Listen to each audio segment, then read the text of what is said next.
Cheerleaders. A sporting event isn't the same without these attention-grabbing athletes cheering on the players from the sidelines. Cheerleaders are more than a sideshow, however. As these fascinating cheerleader facts demonstrate, there's a whole lot more than human pyramids and pom-poms to these talented, multi-faceted ladies. The Dallas Cowboys cheerleaders are one of the most famous cheering squads in the world. But when they started out in 1960, they were a group of guys and gals consisting of local high school students. So what changed for them? Stick around to find out. Dallas wasn't actually the first NFL team to use cheerleaders. That distinction goes to the Baltimore Colts, who had a cheering squad in 1954. So, what put the Dallas Cowboys cheerleaders on their current path to greatness? It was a professional stripper named Bubbles Cash. During a 1967 Cowboys-Falcons game, she turned up in a skimpy outfit, coming down the stands on the 50-yard line with a stick of cotton candy in each hand. She caused such a sensation, soon the male cheerleaders were out, and a line of scantily clad Bubbles Cash clones was in. Did you know NFL cheerleaders get paid next to nothing for all their hard work? According to a former member of the Baltimore Ravens squad, as of 2014, Ravens cheerleaders made a minimum wage of about $7.75 an hour. In fact, the Oakland Raiders squad sued the team after receiving even less than that.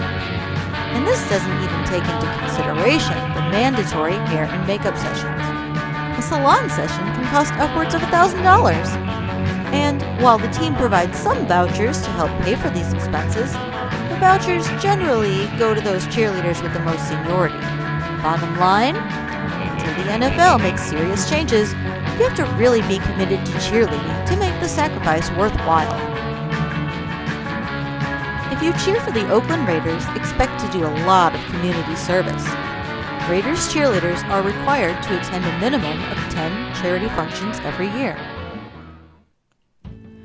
Current and former NFL cheerleaders do a great job of representing their teams while supporting important causes.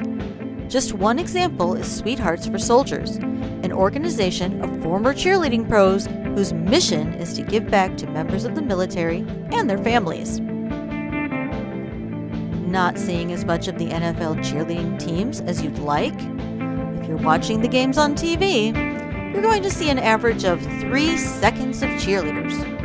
A producer of NBC's Sunday Night Football admits he doesn't make an effort to broadcast footage of the cheer squads, with a single exception. Can you guess which one?